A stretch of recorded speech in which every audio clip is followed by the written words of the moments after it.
The Digital Markets, Competition and Consumer Bill is likely to return to the House of Commons in the coming weeks. One key part of the bill is to create a bespoke competition regime for big tech companies, and it's becoming a key battleground of the bill.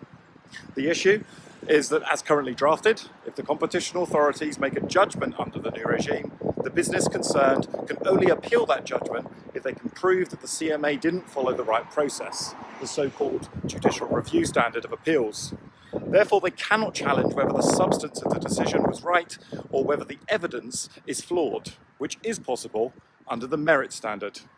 The government says because judicial review will still subject decisions to careful scrutiny. They'll have to justify, the CMA will have to justify how it arrives at its decisions. But the decisions could be quite significant, from applying new restrictions to how a business operates, to applying penalties, and even breaking a business up. A former Attorney General says the DMU would be given free rein to make unchallengeable decisions that affect large swathes of the economy, and regulation mustn't be done in a way that discourages investment. And a former head of the government legal service says it is highly questionable whether a JR standard will meet the policy objectives set out in the government's own consultation paper. This has led to reports that the government is considering changing the appeals standard. But on the other side of the debate are several smaller businesses, academics and the regulator itself that say that the appeal standard must not be reduced from JR to merits.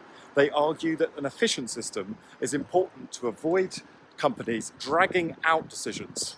And on their side are the Labour Party, who say so the government must absolutely not bow down to the pressure here and adopt a merits appeal approach. This leaves the government in a difficult position between those that want an efficient system and those that worry about creating an unjust one.